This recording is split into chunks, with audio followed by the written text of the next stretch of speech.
విధానాన్ని మనకి అందించిన మా శర్మ గారికి, అలాగే ఇక్కడ విచ్చేసిన వాళ్ళందరూ ఎవరైతే సపోర్టర్స్ ఉన్నారో వాళ్ళందరికీ కంగ్రాచులేషన్స్ చెప్తున్నాను. నాకు మనకి తెలుగు వాళ్ళందరికీ ఇంత గొప్ప లీడర్ మళ్ళీ వస్తారో, లేకపోతే అసలు నాకు పొలిటికల్ లీడర్షిప్లో ఇలాంటి పర్సనాలిటీ ఇంకొకరు వస్తారో లేదో తెలియదు. ఎందుకంటే ఈరోజు పాలిటిక్స్ చూసుకున్నట్లయితే పదవి రాకపోతే పార్టీ మారటం అనేది ఒక కామన్ అయిపోయింది. ఇలాంటి సమయాల్లో అన్ని ఏళ్ళు అసలు పార్టీనే లేనప్పుడు బీజేపీ 2 స్టేట్స్లో ఆర్ కంబైన్డ్ స్టేట్లో అప్పటి నుంచి ఒక సింగులర్గా పార్టీని వచ్చి ఇంత గొప్పగా ఎదగటం అనేది చాలా చాలా సంతోషం. ఇది డెఫినెట్లీ ఒక జనరేషన్కి, వచ్చే జనరేషన్స్ అన్నిటికీ ఒక స్ఫూర్తిదాయకంగా ఉంటుందని భావిస్తున్నాను. నాకు పర్సనలీ వెంకయ్య నాయుడు గారు అండ్ ఐఎమ్ ష్యూర్ మనలో చాలామందికి ఇలాంటి ఫీలింగే. మనకి వెంకయ్య నాయుడు గారు ఢిల్లీలో ఉన్నప్పుడు మన వాళ్ళు ఎవరో ఉన్నారు, మనకి ఏదైనా ప్రాబ్లం వస్తే ఆయన చూసుకుంటారనే ఒక గొప్ప నమ్మకం ఉండేది. అండ్ ఈరోజు as an opposition leader, as a party worker are minister కానీ లేకపోతే వైస్ ప్రెసిడెంట్ కానీ ఈరోజు పోస్ట్ ద పొజిషన్ ఆల్సో ఇంత గౌరవంగా ఉన్న లీడర్స్ చాలా తక్కువ మంది ఉన్నారు. I congratulate you sir. And తను వెంకయ్య నాయుడు గారు he took his whole family along, his friends along, and this is one of the biggest things I think anybody can do. I congratulate Ma Sharma garu and this work. Definitely it will be an inspiration for all of us. Thank you very much. Thank you for inviting me here. Thank you. Venkaiah Naidu గారి గురించి మనందరికీ చాలా విషయాలు తెలుసు. ఒక కుగ్రామంలో పుట్టి భారతదేశపు 2వ అతి పెద్దదైనటువంటి రాజ్యాంగ పదవిని చేపట్టినటువంటి వ్యక్తి శ్రీ వెంకయ్య నాయుడు గారు. మా యొక్క రాజకీయ ప్రయాణంలో మేము అడుగడుగునా కూడా తలుచుకునేటువంటి వ్యక్తి వెంకయ్య నాయుడు గారు. ఎందుకంటే రాజకీయాల్లో పనిచేసేటువంటి యొక్క ప్రవర్తన, ఆ వ్యక్తి యొక్క ప్రవర్తన ఏ విధంగా ఉండాలి, క్రమశిక్షణ ఏ విధంగా ఉండాలి, సమయ పాలన ఏ విధంగా ఉండాలి అనేటువంటి విషయాల్లో ఆయన చాలా కఠినంగా ఉండేటువంటి వ్యక్తి. అదేవిధంగా మనం మాట్లాడేటువంటి భాష ఏ విధంగా ఉండాలి రాజకీయాల్లో అనేటువంటి విషయంలో కూడా చాలా ప్రాధాన్యతనిస్తూ మాలాంటి వ్యక్తులకి ఎందరికో మార్గదర్శనం చేసినటువంటి వ్యక్తి పెద్దలు వెంకయ్య నాయుడు గారు. ఏదైనా ఒక సభ కానీ సమావేశం కానీ జరగాలి అంటే మేము 5 గంటలకు మొదలెట్టాలని మేము అనుకున్నప్పుడు 1 గంట ముందే మేము 4 గంటల సమయం అని చెప్పి అనౌన్స్ చేయడం అనేది మాకు అలవాటు. ఎందుకంటే 1 గంట క్వశ్చన్ పెట్టుకుంటే, కాకపోతే వెంకయ్య నాయుడు గారి దగ్గర అవకాశం ఉండేది కాదు. మీరు 4ంటికి నాకు సభ అని చెప్పారు సార్, జనం వస్తున్నారు, ఇంకా చాలామంది వస్తున్నారు బస్సుల్లో కారుల్లో అంటే, నువ్వు 4ంటికి అని మీటింగ్ చెప్పావు కాబట్టి ఎవరున్నా లేకపోయినా ఒక ఆయన డయాస్ ఎక్కి సమయానికి సమావేశం ప్రారంభం కావాలి సభ అనేటువంటి ఒక కఠినమైనటువంటి సమయ పాలన. అదేవిధంగా రాజకీయాల్లో వ్యక్తిగత దూషణకు ఆయనకు వ్యతిరేకం. ఆయన శాసనసభలో ప్రతిపక్ష నాయకుడిగా ఉన్న, పార్టీ అఖిల భారత అధ్యక్షుడిగా ఉన్న, ఎప్పుడూ కూడా ఏ ఒక్క వ్యక్తిని కూడా వ్యక్తిగత దూషణకి పోకుండా రాజకీయాల్లో సుదీర్ఘకాలం ప్రయాణం చేసినటువంటి వ్యక్తి దేశంలో ఎవరన్నా ఉన్నారంటే వెంకయ్య నాయుడు గారు అనడంలో అతిశయోక్తి లేదు. చక్కటి ప్రాసతో మాట్లాడుతూ ప్రత్యర్థులు చేసినటువంటి విమర్శలను కూడా సున్నితంగా సమాధానం చెప్తూ ఉండేటువంటి వ్యక్తి వెంకయ్య నాయుడు గారు. అంతేకాదు, ఏదైతే బాల్యంలో ఆయన ఎదుర్కొన్నటువంటి పడినటువంటి ఇబ్బందులు ఏవైతున్నాయో, ఒక 5-6 కిలోమీటర్లు నడిచి పాఠశాలకు వెళ్ళినటువంటి పరిస్థితి, లాంతరు పెట్టుకుని చదువుకున్నటువంటి పరిస్థితి, అదే సరైనటువంటి మంచినీళ్ళు లేనటువంటి ఒక కుగ్రామం, ఈ అనుభవాలన్నీ కూడా దృష్టిలో పెట్టుకుని కేంద్ర మంత్రి అయిన వెంటనే గ్రామీణాభివృద్ధి శాఖ మంత్రిగా మొట్టమొదటిసారిగా ఏవైతే ఆ సమస్యలు ఉన్నాయో బాల్యంలో ఎదుర్కొన్నట్టుగా వాటి పరిష్కారానికి ముందుకు వెళ్ళినటువంటి వ్యక్తి వెంకయ్య నాయుడు గారు.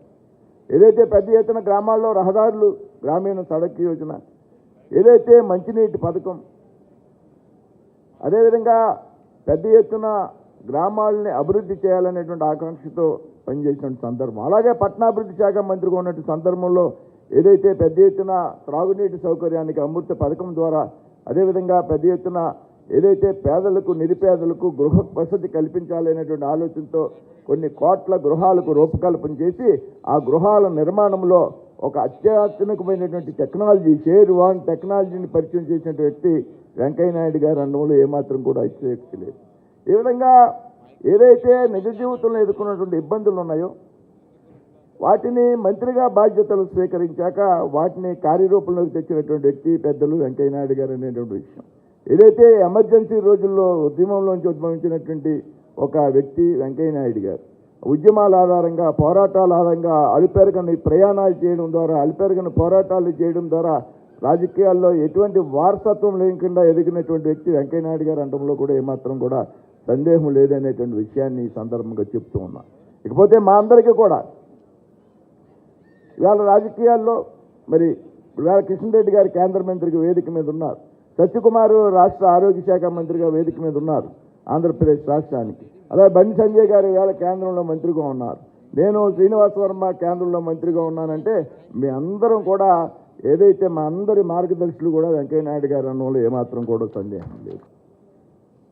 నాకు కేవలం ఒక పుస్తక ఆవిష్కరణ కార్యక్రమం మాత్రమే కాదు, నా జీవితంలో అత్యంత భావోద్వేగమైన క్షణం. ఎందుకంటే ఇక్కడ ఉన్న అందరికన్నా నేను 56 సంవత్సరాల నుండి ఆయనతో ఉన్నాను. కాలేజీలో, యూనివర్సిటీలో చాలా పాలిటిక్స్ చేస్తూ ఇద్దరు ఉన్నాము. నా తర్వాత హరిబాబు మన 2 సంవత్సరాలు మాకు జూనియరు, మేమంతా కలిసి ఉన్నాం. మేబీ పెళ్ళి అయిపోయిన వెంటనే యూనివర్సిటీకి వచ్చారు, ఒక 2 సంవత్సరాల తర్వాత అనుకుంటాను. అంచేత 56 సంవత్సరాలు అయింది. ఈ రోజుల్లో కేవలం 5 ఏళ్ళ స్నేహం నిలబెట్టుకోవడమే చాలా కష్టం. ఎందుకంటే ఇప్పుడు ఈ రోజున స్వార్థం, బిజీ జీవితాల వల్ల బంధాలు త్వరగా బలహీనపడుతున్నాయి. కానీ అలాంటి రోజుల్లో మేము ఎటువంటి ఒడిదొడుకు లేకుండా 56 సంవత్సరాల సుదీర్ఘ స్నేహాన్ని కొనసాగించి ఉంటుంది. ఎందుకంటే అప్పుడు ఫోన్ లేవు. ఆయన వైజాగ్ వచ్చినప్పుడు మా ఇద్దరు అక్కడ యూనివర్సిటీలో అంతా చేసుకున్న తర్వాత ఆయన రాజకీయం వెళ్ళిపోయాడు, నేను వ్యాపారం వెళ్ళిపోయాను. వైజాగ్ వచ్చినప్పుడు ఒక ఉత్తరం రాసేవాడు, కార్డు రాసేవాడు, మల్లిబాబు అనేవాడు. మల్లిబాబు నేను వైజాగ్ వస్తాను కలని, కలేదు ఏదైతే నేను వచ్చి కలిసేవాడిని. అక్కడ నుండి కంటిన్యూస్ ఆయన. ఈ రోజున ఏంటంటే రిలేషన్షిప్, సస్టైనబుల్ వే రిలేషన్షిప్ అనేది చాలా అరుదైంది. ఈ స్నేహాన్ని కొనసాగించాలని నిజంగా దానికి కారణం వెంకయ్య గారిలోని నిష్కలమైన హృదయము, ఆయన భగవంతుని ఆశీస్సులు ఆయనకి. ఈరోజు ముఖ్యంగా ఆయనది జన్మదిన శుభాకాంక్షలు.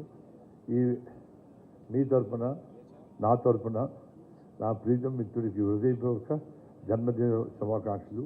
ఆ పరమేశ్వరుడు ఆయనకి సంపూర్ణ ఆయుర్వర్గాన్ని ప్రసాదించాలని మనసారా ప్రార్థిస్తున్నాను.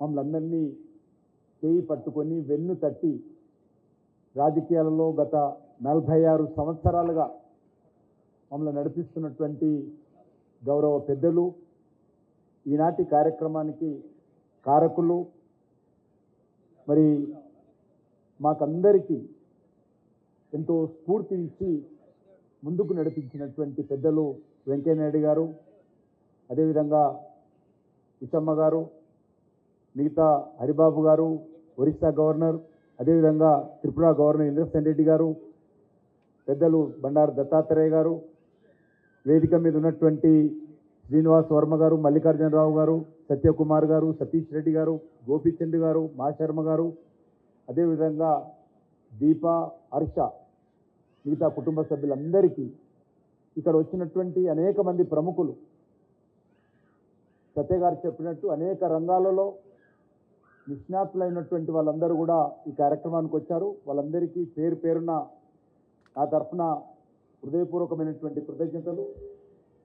ఒక్క మాటలో నాయుడు గారి గురించి చెప్పాలంటే నాయుడు గారు స్నేహానికి నిలువెత్తు అద్దం ఎవరంటే ఈరోజు ఉభయ రాష్ట్రాల్లో వెంకయ్యనాయుడు గారి గురించి చెప్పుకోవచ్చు. వారు ఎప్పుడో హై స్కూల్లో చదువుకుంటున్నటువంటి విద్యార్థులు కావచ్చు, కళాశాలలో చదువుకుంటున్నటువంటి విద్యార్థులు కావచ్చు, విద్యార్థి పరిషత్తులో ఆర్ఎస్ఎస్లో పనిచేస్తున్నప్పుడు కలిసినటువంటి సహచరులు కావచ్చు, అందరితో కూడా ఎప్పటికప్పుడు మరి కలిసి మాట్లాడి వాళ్ళను మరి ఆహ్వానించి ఏదో ఒక రంగంలో ఏదో ఒక కార్యక్రమంలో వాళ్ళందరినీ నడిపించేటువంటి వ్యక్తి, వాళ్ళందరితో కలిసి ముందుకు నడిచేటువంటి వ్యక్తి ఉభయ రాష్ట్రాల్లో ఎవరైనా రాజకీయాలలో ఉన్నారంటే వారు వెంకయ్యనాయుడు గారిని చెప్పడానికి ఏ రకమైనటువంటి సందేహం లేదు. వారు రాష్ట్రీయ స్వయం సేవక సంఘ కార్యకర్తగా, ఆర్ఎస్ఎస్ కార్యకర్తగా, అఖిల భారతీయ విద్యార్థి పరిషత్ ఏబీపీ కార్యకర్తగా, అదేవిధంగా విద్యార్థి సంఘ నాయకుడిగా ఈరోజు అనేక విషయాల పుస్తకంలో రాయడం జరిగింది.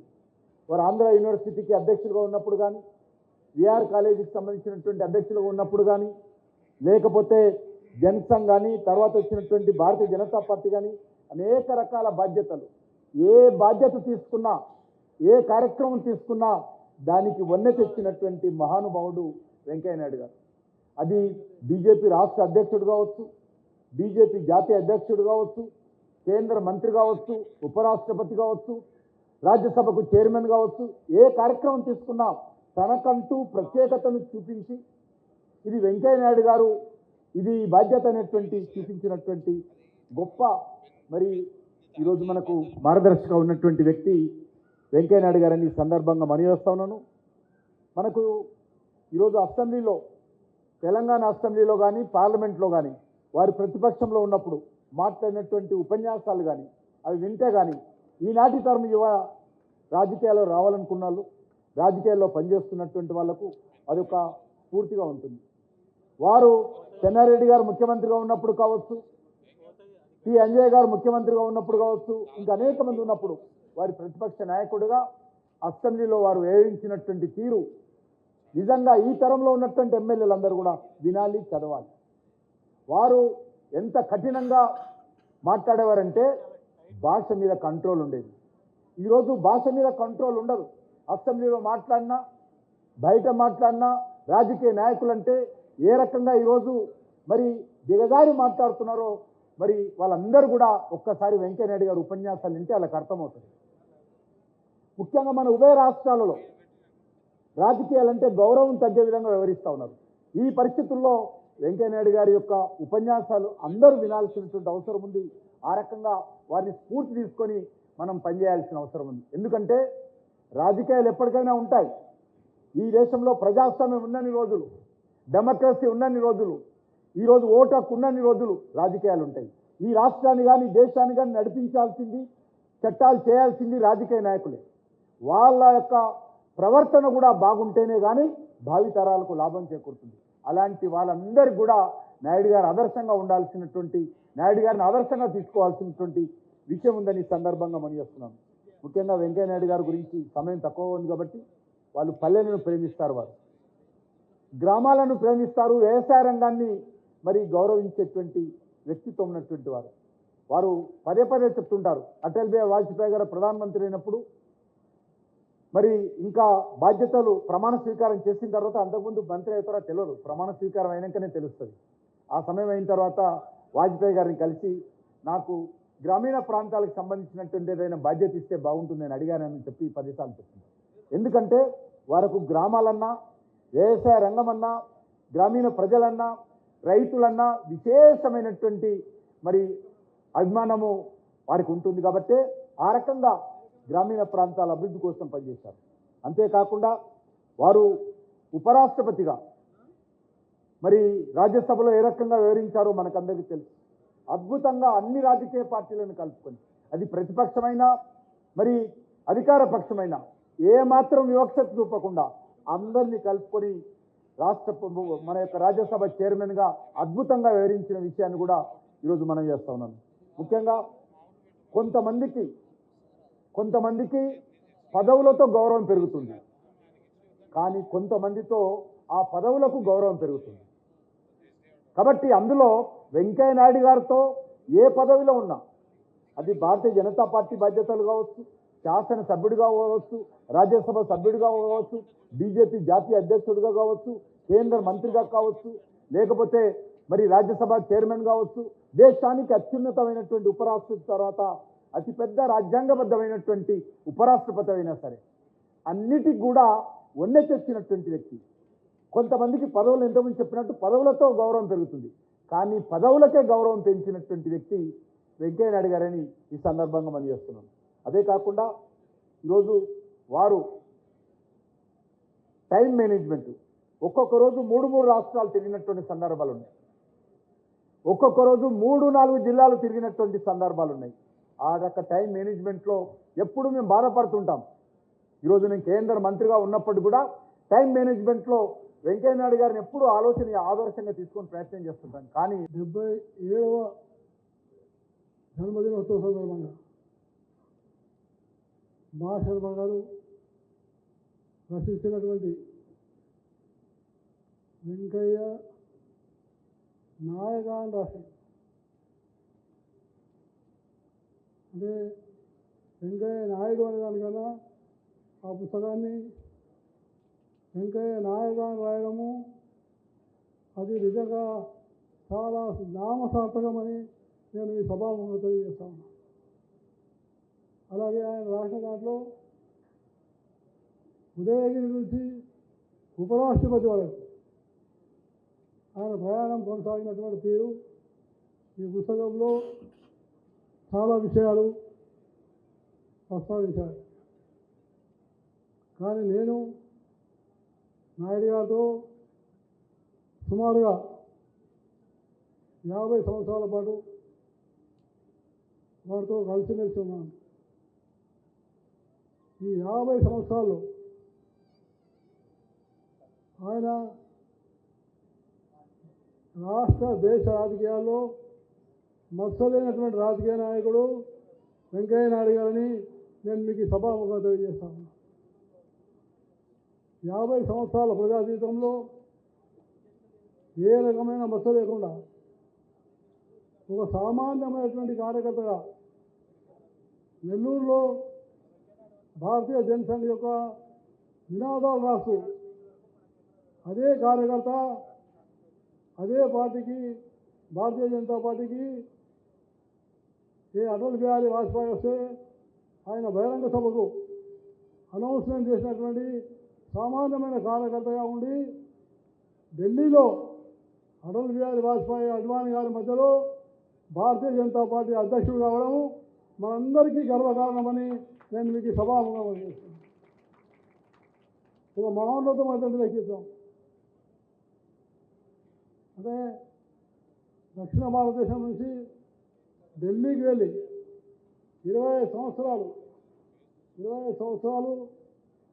అక్కడే ఉండి శ్రమించి పూర్తిగా భారతీయ జనతా పార్టీని అడ్వాణి వాజ్పేయి గారిని వాళ్ళ కార్యక్రమాలను సమర్థవంతంగా నిర్వహించిన నాయకుడు వెంకయ్య నాయుడు గారు. కాబట్టి వెంకయ్య నాయుడు గారు ఏ స్థాయిలో ఉన్నా భారతీయ జనతా పార్టీ అధ్యక్షుడిగా పనిచేసినారు. నేను ప్రధాన కార్యదర్శిగా ఉన్నాను. ఆయన ఏ రోజు కూడా అలుపెరగని నాయకుడు. నిరంతరం గ్రామాలు వెళ్ళాలని భారతీయ జనతా పార్టీని గ్రామీణ పార్టీగా తయారు చేయాలని ఈ పార్టీకి సరైనటువంటి దిశ ఇచ్చినటువంటి నాయకుడు వెంకయ్య నాయుడు గారని నేను మీకు సభాముఖంగా తెలియజేస్తాను. అందువల్ల నాయుడు గారు ఆయన అనేకమైనటువంటి పదవులు నిర్వహించిన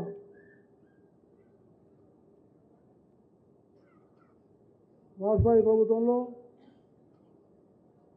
వారు గ్రామీణాభివృద్ధి శాఖ ఆ మంత్రిగా నిర్వహించినప్పుడు మొట్టమొదటి గ్రామాలకు ఆయన ఉపన్యాసం ఇచ్చేవాడు. ఏ గ్రామానికైనా డాక్టర్ అని ఆయన చాలా చక్కగా ఉపన్యాసం ఇచ్చేవాడు. అంటే ఏ ఊరికైనా రోడ్డు ఉంటేనే డాక్టర్ వస్తారు, ట్రాక్టర్ వస్తారు, అన్నీ వస్తాయని చెప్పేసి చెప్పినటువంటి మహానుభావుడు ఆయననే ప్రధానమంత్రి గ్రామీణ సహాయ యోజన కార్యక్రమాన్ని దేశంలో ప్రారంభించినటువంటి ఒక మంత్రి వెంకయ్య నాయుడు గారని నేను మీకు సభాముఖంగా తెలియజేస్తా ఉన్నా. ఆ రకంగా వారు మంత్రిగా ఉన్నా, పార్టీ అధ్యక్షులుగా ఉన్నా నిరంతరంగా పనిచేశారు. ఏ రోజు కూడా సమయ పాలన, నిబద్ధత, ఈ రెండు విషయాల్లో ఆయన ఎప్పుడు కూడా కాంప్రమైజ్ కాలేదు. సమయ పాలన, నిబద్ధత. నేను ఎన్నిసార్లు, అనేక సార్లు ఆయన ఢిల్లీలో ఉన్నప్పుడు ఫోన్ చేస్తే లైన్లో వచ్చి మాట్లాడినా. ఒకవేళ లైన్లో రాకపోతే నోట్ చేసుకొని మళ్ళీ తిరిగి ఫోన్ చేసేటువంటి నాయకుడు ఈరోజు చాలా తక్కువ మంది ఉన్నారు. కానీ వెంకయ్య నాయుడు గారు ఆ వరుసలో లేరు. ఆయన సామాన్య కార్యకర్త అయినా, పెద్ద నాయకుడైనా ఎవరైనా ఫోన్ చేస్తే తిరిగి మళ్ళీ జవాబిచ్చే నాయకుడు వెంకయ్య నాయుడు గారని నేను మీకు సభాముఖంగా తెలియజేస్తా ఉన్నా. ఆ నిబద్ధత చాలా అవసరం, ఆ క్రమశిక్షణ చాలా అవసరం. ఇప్పటికి కూడా పార్టీ మీటింగ్లో కానీ, బయట మీటింగ్లో కానీ సమయానికి వచ్చి మరి ఆ సమయ పాలనలోనే ఎవరు వచ్చినా ఎవరు రాకపోయినా ఆయన సమయానికి వచ్చి కూర్చుంటారు. ఒక చిన్న సంఘటన చెప్పి నేను ముగిస్తాను. ఆయన ఆంధ్రప్రదేశ్ భారతీయ జనతా పార్టీకి అధ్యక్షుడు ఉన్నారు. నేను ప్రధాన కార్యదర్శిగా ఉన్నాను. మా తమ్ముడి యొక్క కుమారుడి వివాహం నిర్వహిస్తున్నాను. నేను వారిని ఆహ్వానించాను పెళ్లికి రమ్మని. 10 గంటల 50 నిమిషాలకు పెళ్లి ఉన్నది. మా ఇంట్లో మా దగ్గర సాధారణంగా గంటన్నర లేట్ అవుతుంది. నేను ఆవేదన చెందుతున్నాను. నాయుడు గారిని నేను ఫోన్ చేసి రావద్దు అని చెప్తున్నాను. కానీ ఆయన ఎట్లా ఉన్నా ఏమన్నా వస్తానని చెప్పేసి సరిగ్గా 10:50 నిమిషాలకు ఆయన పెళ్లి పందిరి దగ్గరికి వచ్చాను. ఆ పెళ్లి పందిరి దగ్గరికి వస్తే అమ్మాయి లేదు, అబ్బాయి లేవు.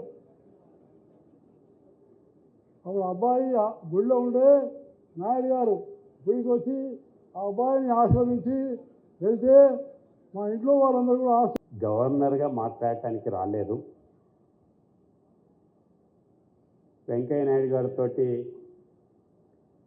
ఈ హాల్లో నాకున్నంత సీనియర్ దీంట్లో పరిచయం ఎవరికీ లేదు. మల్లికార్జున గారు చెప్పారు 56 సంవత్సరాలని. నేను 1969 నుండి వారితో నాకు పరిచయం. 69లో ఏబీవీపీలో ఉన్నప్పుడు మొట్టమొదటిసారి ఆల్ ఇండియా కాన్ఫరెన్స్ త్రివేంద్రంలో జరుగుతున్నప్పుడు దానికి వెళ్ళాం. ఒకటే ట్రైన్లో ఉన్నాం.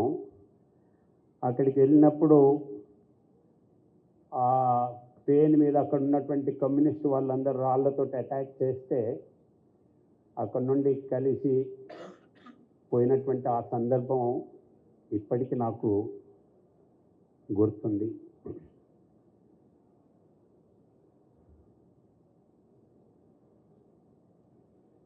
పంతొమ్మిది 1969 తర్వాత విద్యార్థి పరిషత్ స్టేట్ సెక్రటరీగా వారిని విజయవాడలో ఎన్నుకోవటం జరిగింది. ఆ తర్వాత కంటిన్యూస్గా చాలా సందర్భాల్లో మేమిద్దరం కలిసి ఒకటే దీంట్లో ప్రయాణం చేస్తున్నట్టు. ఏజ్లో నాది 49, వారిది 49. ఓ 5-6 నెలలు వారు పెద్ద. ఏబీవీపీ ఆర్గనైజేషన్లో కలిసి పనిచేసినాం. ఏబీవీపీలో పనిచేస్తున్నప్పుడే జయప్రకాష్ నారాయణ గారి ఉద్యమం వచ్చింది. ఆ ఉద్యమంలో తెలంగాణకి నేను కన్వీనర్ని, ఆంధ్ర ఏరియాకి వారు కన్వీనర్. తెలంగాణలో జయప్రకాష్ నారాయణ గారి యొక్క పబ్లిక్ మీటింగ్ ఇక్కడ సికింద్రాబాద్లో జరిగితే నేను ప్రిసైడ్ చేశాను. ఆంధ్రలో జరిగినటువంటి జయప్రకాష్ నారాయణ గారి యొక్క పబ్లిక్ మీటింగ్ని వారు ప్రిసైడ్ చేశారు. ఆ తర్వాత ఎమర్జెన్సీ వచ్చింది. ఎమర్జెన్సీలో వారు జైల్లో ఉన్నారు, నేను జైల్లో ఉన్నాను. జైల్లో ఉన్నప్పుడే జనతా పార్టీ ఫామ్ అయింది. జనతా పార్టీ ఫామ్ అయినప్పుడు నీలం సంజీవ్ రెడ్డి గారు వెంకయ్య నాయుడు గారిని ఆంధ్ర ఏరియాకి జనతా పార్టీ యూత్ వింగ్కి కన్వీనర్గా చేశారు, నన్ను తెలంగాణకి కన్వీనర్గా చేశారు. ఆ రకంగా మళ్ళీ జనతా పార్టీలో కలిసి చేసినాం. ఆ తర్వాత యువమోర్చా వచ్చినప్పుడు యువమోర్చా స్టేట్ కమిటీకి వారు అధ్యక్షులు, నేను జనరల్ సెక్రటరీని. ఆ తర్వాత ఎన్నికలు వచ్చినాయి. ఎన్నికల్లో వారు 72లో కంటెస్ట్ చేశారు, 83లో కంటెస్ట్ చేశారు. చాలామంది క్రిటిక్స్ వారి గురించి మాట్లాడేటప్పుడు చాలామందికి ఏంటంటే లేటర్ పార్టీ తెలుసు కానీ గతం తెలియదు కాబట్టి గతం తెలవకుండా మాట్లాడేటువంటి వాళ్ళు చాలామంది ఉంటారు. వెంకయ్య నాయుడు ఆయన ఎప్పుడు పబ్లిక్ లీడర్ అండి, రాజ్యసభ మెంబర్గా ఉన్నాడు, రాజ్యసభ నుండే వచ్చారని చెప్పి మాట్లాడేటువంటి వాళ్ళు ఉన్నారు. కానీ దురదృష్టం ఏంటంటే చాలా విషయాలు తెలిసినటువంటి వాళ్ళు కూడా సందర్భాన్ని బట్టి కండెమ్ చేయరు. వారు 78లో ప్రజాప్రతినిధిగా గెలిచారు.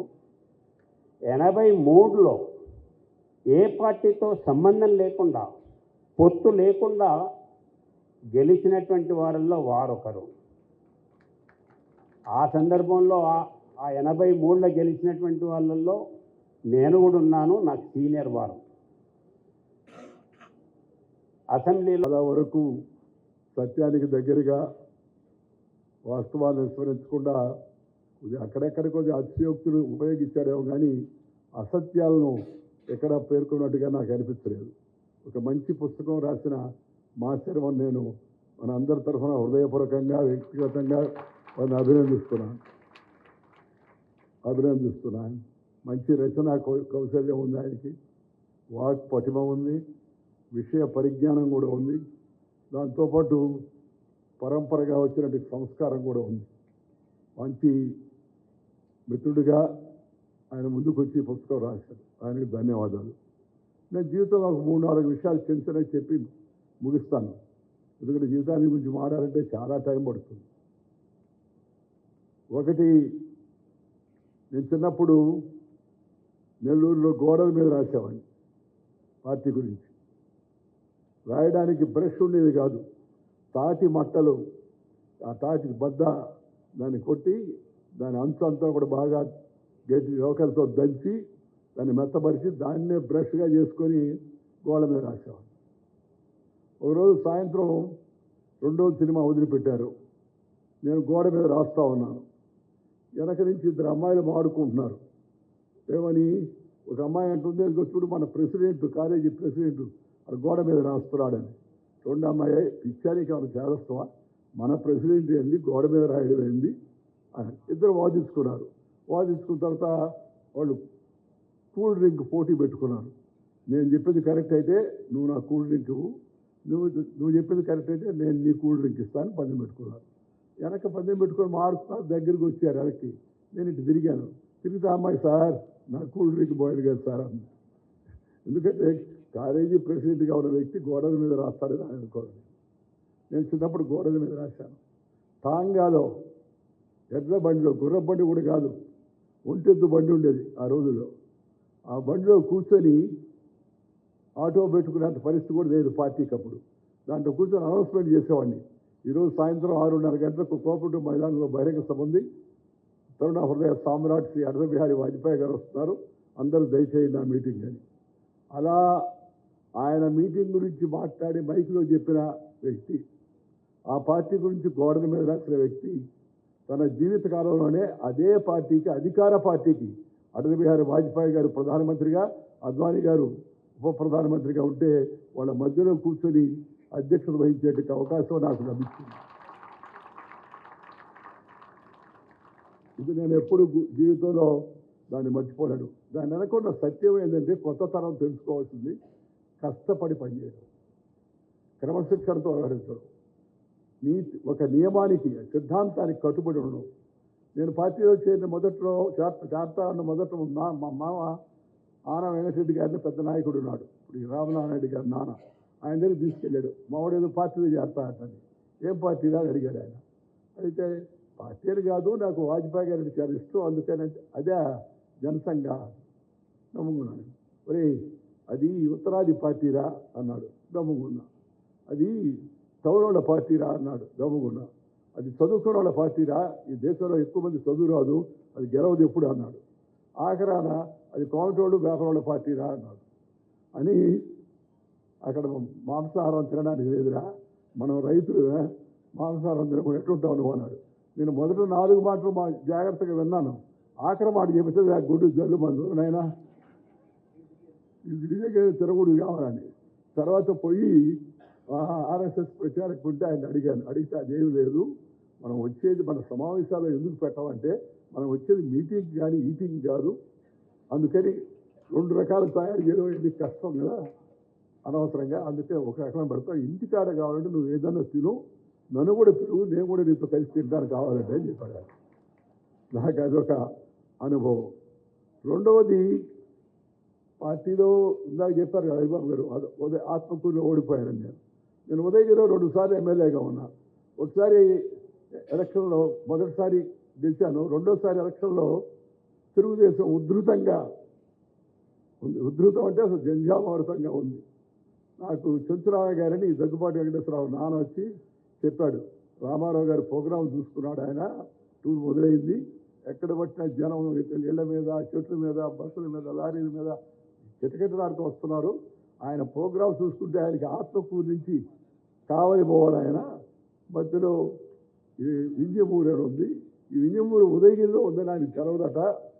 ఇద్దరు ఉదయగిరిలో వెంకయ్యనాయుడు, తెలవకుర్తిలో జయపాల్రెడ్డి, వీళ్ళిద్దరు గెలవాలి, అసెంబ్లీలో ఉండాలా, నాకన్నా ముందు నుంచి కాంగ్రెస్కి వ్యతిరేకిస్తున్నారు వాళ్ళు, అందుకని వాళ్ళకి పోటీ పెట్టకూడదు, అందుకని పోటీ అయితే పెట్టేశారు తెలవక. ఇప్పుడు అందుకని ఆ టూర్ ప్రోగ్రాం క్యాన్సిల్ చేస్తున్నాను అన్నాడు.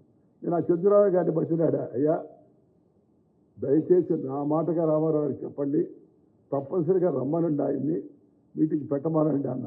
అంటే చంద్రరావు గారు నాయుడు గారు మీకు అర్థం కావడం లేదు, అసలు ఎట్లుందనుకుంటారు, ఏమనుకుంటారు, ముసలివాళ్ళు, పిల్లవాళ్ళు, చిన్నవాళ్ళు, పెద్దవాళ్ళు అందరూ రైతులు, వ్యాపారస్తులు ఒకరే కాదు, కిటకిటలాడుతూ పరిగెత్తున్నారు జనం అంతా, బస్సులు వెనకెత్తు కూడా పరిగెత్తున్నారు, ఆయన రథం వెనకెత్తు పరిగెత్తున్నారు, కష్టం అవుద్దండి అన్నాడు. అందుకని ఆయన చెప్పిన మాట విని మనం ఇక్కడ ఈ పక్క నుంచి వెళ్ళిపోయేట్టుగా చేద్దాం అన్నాడు. లేదు, నేను మళ్ళా చెప్పానని చెప్పండి అన్నగారికి, దయచేసి రమ్మనండి అన్న. పోయి ఆయన చెప్పాడు. చెప్తే ఆయన రామారావు గారు విని, ఏమండి మొండివారుగా ఉన్నారు వీరు, చెప్పినా కూడా అర్థం చేసుకోవడం లేదు, సరే మనమేం చేద్దామని అయిష్టంగా వచ్చాడు ఆయన. 1000 మంది జనం వచ్చారు. జనం వస్తే జనమంతా ఎన్టీఆర్ చూడగానే ఈయలు చప్పట్లు అంతా ఎన్టీఆర్ అని నడుస్తున్నారు. నేను రహదారి బంగాళాలో ఉన్నా, ఒక 1 కిలోమీటర్ అవతల, అక్కడికి వినపడుతున్నాయి కేరింతలు. నాతో ఉన్నవాళ్ళు అన్నారు, సార్ కష్టం అయ్యేట్టుగా ఉంది, అంతా జనం ఎన్టీఆర్ అని అరుస్తున్నారని. అరవై మంచిదే కదా, గొప్ప నటుడు ఆయన అడిచారు. లాస్ట్కి వచ్చేసరికి ఎన్టీఆర్ జిందాబాద్ అని, వెంకయ్యనాయుడు జిందాబాద్ అని మొదలుపెట్టారు. అయిపోయింది ఎలక్షన్. వచ్చాడు ఆయన, మీటింగ్ అయిపోయింది, ఎలక్షన్ జరిగింది. ఎలక్షన్ జరిగితే తెలుగుదేశం అభ్యర్థికి డిపాజిట్ గల్లంతాయి, బీజేపీ తరఫున నేను గెలిచాను. అంటే ప్రజలు తమకు సేవ చేస్తున్న వాళ్ళని అంత సులభంగా వదిలిపెట్టరు, గాలి మాత్రమే పోరు అనే దానికి ఇది ఒక ఉదాహరణగా నా జీవితంలో ఒక ముఖ్యమైన ఘట్టంగా నేను చెప్తున్నాను. తర్వాత మూడవది రామ్మోహన్ రావు గారు కూడా ఉన్నారు ఇక్కడ, పిఎస్ రామ్మోహన్ రావు కూడా, ఆయన పనిచేశారు ఎన్టీ రామారావు గారి దగ్గర. ఎన్టీ రామారావు గారు సెక్రటరీగా ఎవరు పెట్టుకుందామని ఆలోచిస్తున్నాడు. ఆయనకి ఎందుకంటే నేను ఈ ఆగస్టు ఉద్యమంలో ఎక్కువగా ఆయన సపోర్ట్గా నిలబడ్డాను కాబట్టి నన్ను కూడా సలహా అడుగుతుంటాడు. నేను రామోహన్ పెట్టుకుంటే బాగుంటుందంటే చంద్రబాబు నాయుడు గారు ఈ జీవన చరిత్ర రాయాలంటే అదే ప్రాబ్లం, నిజాలు రాయాలి కదా. చంద్రబాబు నాయుడు అన్నాడు, ఆయన మొండోడండి, ఆయన ఎవరి మాట వినడు అన్నాడు రామ్మోహన్ రావు గురించి. అంటే ఎన్టీ రామారావు, అవును మొండి వాళ్ళే నిజాయితీగా ఉండగలరు, వారే మనకు కావాలన్నాడు. ఆయన రామారావు గారు ఆలోచన, అంటే వాళ్ళు మొండిగా నిజాయితీగా ఉన్నవాళ్ళే మొండిగా ఉండగలరు, అందుకని మనకు వారే కావాలని చెప్పి ఆయన మాటను ఓవర్ రూల్ చేశారు రామారావు గారు. ఆయనకి సహాయం చేశామని నన్ను జయపాల్ రెడ్డి గారిని మంత్రిగా చేరమన్నాను. మేము చెప్పాము పార్టీ మారమండి, మేము పార్టీ మారి మంత్రిగా ఉండమంటే ఆయన అన్నాడు, తెలివిగా ఎవరో చెప్పినట్టున్నారు ఆయనకి, పార్టీ మారబడలేదు, మీ పార్టీలో ఉంటూ మిశ్రమ ప్రభుత్వంగా నా ప్రభుత్వంలో చేరండి అన్నాను ఆయన. లేదండి, మేము మంత్రులు కాము, మంత్రివర్గంలో చేరం, మీరు మంచిగా చేస్తున్నంతకాలం మీకు సపోర్ట్గా ఉంటామని చెప్పి ఆయనకి రామారావు గారికి చెప్పాను నేను. తర్వాత బీజేపీలో 2-3 విషయాలు చెప్తాను సందర్భం కాబట్టి, నా గురించి పుస్తకం విడుదల చేస్తున్నాను కాబట్టి. నేను బీజేపీలో ఆత్మకూరులో ఓడిపోయిన తర్వాత రాష్ట్రంలో పనిచేసే అవకాశం వచ్చింది. ఇందాక వారు చెప్పినట్టుగా కేంద్రానికి వెళ్ళే అవకాశం వచ్చింది. ఆత్మకూరులో గెలిస్తే అక్కడే ఉండేవాడిని ఎమ్మెల్యేగా. వెంకయ్య నాయుడు ఒక ప్రముఖ శాసనసభ్యుడని అనుకునేవాళ్ళు. కానీ అది లేకపోవడం వల్ల ఇటు హైదరాబాద్లో అలాగే అటు ఢిల్లీలో వరుసగా అన్ని పదవులు పైకి వచ్చాయి. అందుకని నేను ఎప్పుడు జీవితంలో చెప్తూ ఉంటాను, నేను 2 ప్రజల్లో మర్చిపోను 2 ప్రాంతాల వాళ్ళని. ఒకటి ఉదయగిరి వాళ్ళని, ఎందుకంటే వాళ్ళు నన్ను 2 సార్లు గెలిపించారు, రూపాయి ఖర్చు లేకుండా, ఒక్క రూపాయి ఖర్చు లేదు. డబ్బులు వాళ్ళు ఇచ్చి ఎదురిచ్చి ప్రతి గ్రామంలో డబ్బులు ఇచ్చి తోలపాకు ఒక్కరు కొబ్బరికాయ ఇచ్చి ఊళ్ళో తీసుకెళ్ళి నాయన డీజిల్ ఉపయోగపడుతుంది, డీజిల్ పోయించుకోవడానికి జీప్కి అని డబ్బులు ఇచ్చేవాడు 2 సార్లు. ఆశ్చర్యం, నేను అందుకే ఒకటి మర్చిపోను. 2 ఆత్మకూరు ప్రజలు కూడా నేను మర్చిపోను, ఎందుకంటే ఆత్మకూరు గెలిపిస్తే అక్కడే ఉండేవాడిని. ఓడించారు కాబట్టి అక్కడ దాకా ఢిల్లీ దాకా పోయేటికి అవకాశం లభించింది మనకి. అందుకే నాకు వారిద్దరి అభిమానం అయితే ఉంటుంది.